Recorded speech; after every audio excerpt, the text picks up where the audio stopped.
That's not for APC to quote, because we have numerous people that their lives have been lost in this process, because some people cannot accept that they were defeated.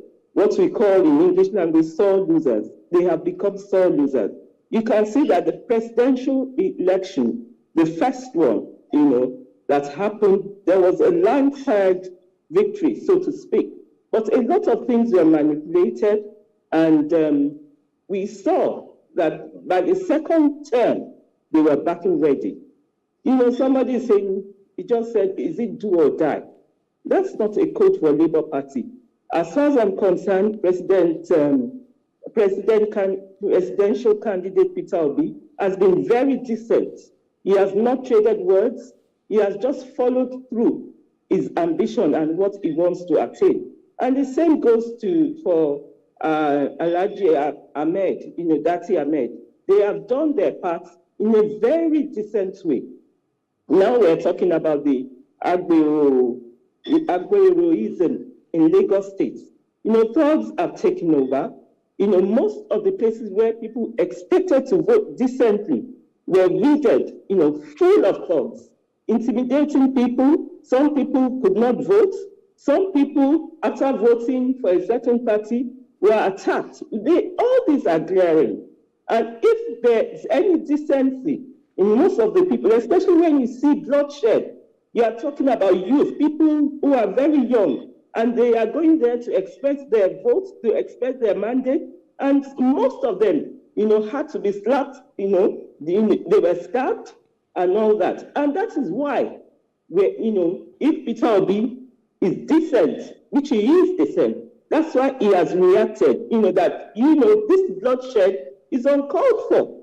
It's uncalled for, and they have to apologize. A lot of people, I know, it's a, first fact that I know that people have died. And he that is speaking, unless it's not in Lagos, he saw that people died. And it's all over, not just in Lagos, even in the East. You know how it took, the time it took for the Abia governor to be announced. All this violence is uncalled for.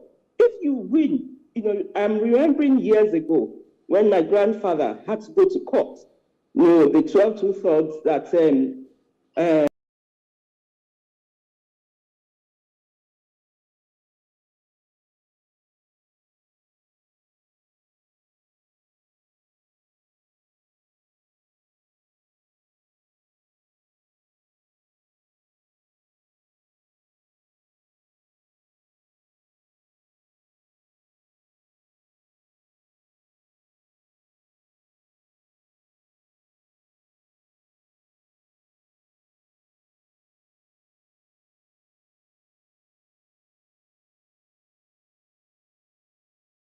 in the past. And calling, I was reading on Facebook, derogatory comments made on Papa Oyedepo. Why? Why would you do that? That office is an office of the clergy, and you've got to respect it. Why bring up, I don't know the relevance of that phone call. I can say it was a personality war. Somebody can say it was a religious war. Somebody can say it's a tribal war. It's their opinion. It should not be, flogged the way it has been flogged. It is uncalled for. And we need to get to a point where we are decent in the polls. Nigerians have been retrogressive. They've taken us back to the 60s. And many of the things they brought out are doctored votes. That's not fair.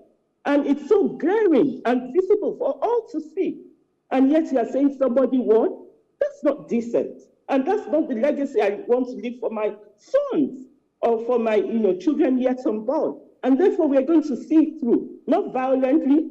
I know years ago, that's how they pinned on my granddad, treasonable fellow.